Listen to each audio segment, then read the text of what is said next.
콘텐츠는 시대를 방영한다. 이토록 개성이 강한 콘텐츠가 전 세계적인 인기를 끌고 있다. 빈곤, 계층 갈등 등 현재 시대 전 세계적인 다양한 사회 문제를 다루고 있는 시리즈 오징어 게임. 구체적으로 어떤 부분이 다른 나라에서 영향력을 주었는지 자세히 살펴보겠습니다.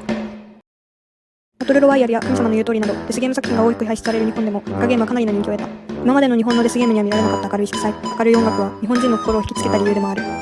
では日本の社会問題と絡めるとどの場面が日本人の心に刺さったのか。それは第6話幹部に出てくるワンシーン。一緒にゲームをするペアを決めるシーンで男性参加者が女性参加者、同年代の参加者と組むことを拒むシーンがある。女性参加者のセビョクは男性参加者である主人公に向けてこんな一言を言い放った。本当のことを言いなよ。女と年寄りと組むのは嫌だって。明らかな差別をされるシーンだが、これはゲームの中だけの話ではない。日本ではジェンダーギャップ指数が146カ国中118位という低さを記録している。また、超高齢化社会に突入した日本はエイジズムが問題提起されている。女性差別、年齢差別、日本では当たり前のようにある話だ。そのためこのシーンは考えようのあるシーンなのだ。ဒီဇဝင်ခံကတော့ Max အုပ်ထားတဲ့ဝန်ထမ်းတွေကတည်သွားတဲ့ပြန်မဝင်ရဲ့အလောင်းကိုမသိအောင်ဖယ်ထုတ်ပြီးတော့မြို့ဝင်နေရာကိုရွှေ့ပြီးကိုရွေးအင်္ဂါတွေကိုစတင်ထုတ်ယူလိုက်ပါတယ်။ဒီဖြစ်စဉ်မှာအတွင်းဝင်တဲ့တူကပါဝင်နေခဲ့ပြီးတော့သူကပြန်မဝင်နေတဲ့ကဆရာဝန်နဲ့အတူပေါင်းပြီးအတွင်းအင်္ဂါတွေကိုထုတ်ပြီးအပြင်ကိုရောက်နေအလုပ်ကိုပါဝင်ပတ်သက်နေပါတယ်။နေသွားသည့်ဒီအတိုင်းအောင်ထုတ်ကုန်မျိုးထုတ်ရောင်းခံနေရတဲ့နေရာဒီဇဝင်ခံကအချို့သူတွေအတွက်တော့ fiction သာပဲဖြစ်နေတယ်မြင်မယ်။ကျမတို့အားလုံး fiction လို့စဉ်းစားထားတဲ့ဒီဇဝင်ခံကတော့2025ခုနှစ်မြန်မာနိုင်ငံဆွေးနွေးနေမှာအမှန်တကယ်ဖြစ်နေတဲ့ဖြစ်ရပ်မှန်ဖြစ်ပါတယ်။အဆုံးမရှိတဲ့နိုင်ငံရေးပြည်ပခါတွေပြည်စည်းနေတဲ့စီးပွားရေးမှန်နိုင်တယ်။အလုပ်လက်မဲ့တွေကများပြလာပြီးအသက်ရှင်မှုကပုံမကက်ခဲလာခဲ့ပါတယ်။မျောလင်းချက်မဲ့နေတဲ့အခြေအနေမှာလူတွေကမတတ်တာပဲဒီလိုရွေးချယ်မှုတွေကိုလုပ်ရပါတော့တယ်။ဒီထဲမှာကိုရွေးကလေးစာကိုရောင်းတာကလည်းတစ်ခုအပေါင်းဖြစ်ပါတယ်။အချို့တွေကမိသားစုကိုကျွေးမွေးဖို့အတွက်ကိုယ့်ရဲ့ကိုရွေးအင်္ဂါတွေကိုထုတ်ရောင်းပြီးတော့တလားရရနလားရရတောက်ခံကြပါတယ်။အချို့လူတွေအတွက်ကြတော့နိုင်ငံခြားမှာအလုပ်လုပ်ရမယ်ဆိုတဲ့စကားကိုယုံကြည်ပြီးလူကုန်ကူးခံရပြီးတော့မျက်စိပွင့်လာတဲ့အချိန်မှာခွဲစိတ်မှုကပြီးဆုံးသွားပြီးတော့ကိုရွေးအင်္ဂါတွေကအပြင်ဘက်ကိုရောက်နေခဲ့ပါတယ်။ဒီအရာရိုးရှင်းတဲ့ပြမှုမဟုတ်ပါဘူး။လူရဲ့ခန္ဓာအသက်ကိုကုန်ပစ္စည်းလိုမျိုးရောင်းချတဲ့အရာပဲဖြစ်ပါတယ်။ဒီလိုရောင်းချတဲ့အဖွဲ့အစည်းနဲ့စိတ်ပညာနားနေတဲ့သူတွေတောင်မှငွေရဲ့အရှိန်မှာကြာဆုံးနေကြပါတယ်။ပြီးတော့ဒီလိုအရာအလုံးကအမှောင်ထဲမှာအဆုံးမရှိဖြစ်ပြနေပါတယ်။ fiction လို့စဉ်းစားထားခဲ့တဲ့ဒီလိုဇာတ်ဝင်ခန်းတွေကဒီအချိန်မှာဖြစ်ရမှန်လို့မျိုးအပြင်လောကမှာများစွာဖြစ်ပြနေပါတယ်။ O징어 Game မှာတော့အဆုံးသက်ကိုမြင်ရပေမဲ့မြန်မာမှာတော့ဒီ game ရဲ့အဆုံးသက်ဟာအခုချိန်ထိမရှိသေးပါဘူး။ Σε αυτή τη σκηνή αποκαλύπτεται γιατί ο πρωταγωνιστής Σον Κι-χουν μπήκε στο παιχνίδι. Οθωούμενος στα άκρα από τα χρέη, το τζόγο και τις οικογενειακές συγκρούσεις, ο Κι-χουν συμβολίζει τη δομή του ανταγωνισμού και την οικονομική αστάθεια της κορεάτικης κοινωνίας. Αυτή η πραγματικότητα συντονίζεται με την κατάσταση του νέου στην Ελλάδα. Μετά από μια μακρά οικονομική κρίση, η εμπιστοσύνη στο κοινωνικό σύστημα είναι χαμηλή και η ανεργία των νέων είναι πολύ υψηλή. Πολλοί νέοι βασίζονται στις εξετάσεις του δημοσίου για μια σταθερή ζωή, αλλά αν αποτύχουν μια φορά, συχνά αισθάνονται ανίκανοι να ξαναπροσπαθήσουν.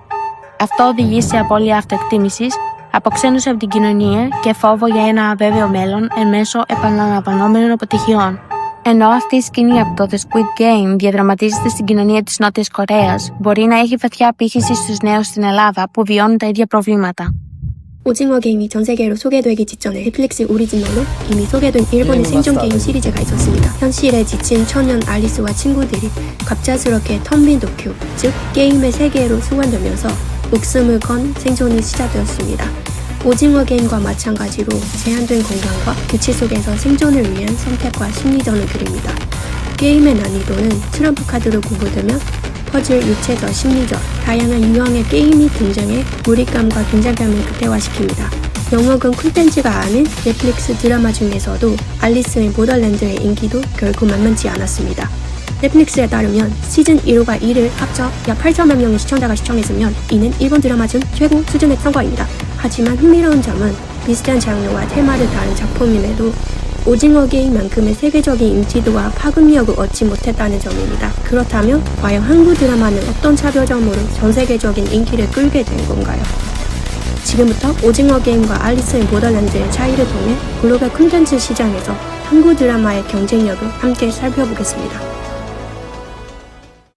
오징어 게임은 각 캐릭터의 사연과 심리적 변화에 초점을 맞춘 서사 구조를 갖고 있습니다. 참가자들의 선택과 감정선이 주요 갈등의 동력이 됐죠. 반면 알리스 인 보더랜드는 게임 자체의 규칙과 구조, 전략적 전개에 보다 집중합니다. 캐릭터보다는 게임의 롤과 난이도가 중심에 놓여 있습니다. 오징어 게임은 빈부격차, 청년 실업, 과도한 부채 문제 등 자본주의 사회의 어두운 현실을 직설적으로 조명하며 전 세계 시청자들이 쉽게 공감할 수 있는 사회적 메시지를 담고 있습니다. 반면 알리스 인 보더랜드는 사회 시스템보다는 인간 본성과 존재의 의미, 극한 상황에서의 선택과 생존을 다루면 보다 철학적이고 내면적인 접근을 보여줍니다. 오징어 게임은 한국 전통 놀이를 활용한 게임 구성으로 남녀노소 누구나 직관적으로 이해할 수 있는 보편성을 확보했습니다. 게임의 룰은 단순하지만 그 안에 담긴 의미는 깊고 산진적이죠. 반면 알리스 인 보더랜드는 퍼즐성과 심리전이 간조된 복잡한 게임 룰과 애니메이션적 연출이 가미된 장면들이 많아 일부 관객에게는 접근성이 다소 높게 느껴질 수 있습니다. 같은 시기에 공개된 두 작품의 유사성이 주목되며 두 작품을 비교하는 움직임도 활발했습니다. 일본 현지에서는 서바이벌 게임 장르가 이미 오래전부터 대중문화 속에 자리 잡아왔다는 점을 강조하며 배틀로얄이나 신이 말하는 대로와 같은 작품들을 언급하며 이 장르의 원조는 일본이라는 자부심 어린 반응도 적지 않았습니다. 이러한 분위기 속에서 오징어 게임은 단순한 콘텐츠를 넘어 한국과 일본, 양국 간의 문화적 해석과 장르적 정통이 충돌하고 교차하는 하나의 상징이 되었습니다. 2021년 기준 넷플릭스 전세계 1억 5천만 구독자 중 무려 3분의 2가 아시아 지역에서 발생한 것으로 나타났습니다. 이 수치는 아시아 콘텐츠, 특히 한국 콘텐츠의 영향력이 글로벌 시장에서 얼마나 강력했는지를 보여줍니다. 그 중심에는 뛰어난 콘텐츠 기획력과 창의성, 그리고 탄탄한 제작 기술력, 전 세계에 확산된 K-컬처의 문화적 파급력이 있었습니다. 여기에 넷플릭스의 막강한 자본력과 글로벌 동시 리리즈 시스템, 30개 이상의 언어로 제공되는 자막이 더빙, 그리고 문화적 맥락을 고려한 문화 번역이 더해졌습니다. 예를 들어 일본 시장에서는 형, 언니 같은 한국 특유의 호칭을 해당 문화에 맞게 이름을 부르는 방식으로 자연스럽게 번역하는 등 현지의 언어적, 사회적 맥락을 고려한 섬세한 번역이 이루어졌습니다. 또한 틱톡, 인스타그램 등 주요 SNS 플랫폼을 활용한 밈, 챌린지 마케팅, 유튜브에서의 리액션 영상, 패러디, 리뷰 콘텐츠 등 사용자 생성 콘텐츠는 자연스럽게 글로벌 확산을 촉진했습니다. 무엇보다도 오징어 게임을 비롯한 한국 드라마들은 현재 한국 사회의 단면을 사실적으로 조명하면서 시청자들에게 한국에 대한 궁금증과 관심을 자극했고 동시에 전 세계에 공감할 수 있는 사회 문제를 함께 이야기하면 보편성과 현지성을 동시에 확보했습니다. 최후의 1인이 살아남을 때까지 벌어지는 생존 싸움, 현대사회의 무한 경쟁 체제에 누가 우위에 설 것인가? 우리는 지금 스스로에게 질문해야 합니다. 이러한 경쟁 중심 사회는 과연 바람직한가? 과연 우리는 이 생존 게임의 참가자 역할에서 벗어날 수 있을까요? 아니면 알면서도 그 룰 속에서 계속 머물 수밖에 없을까요? 선생님, 저랑 게임 한번 하시겠습니까?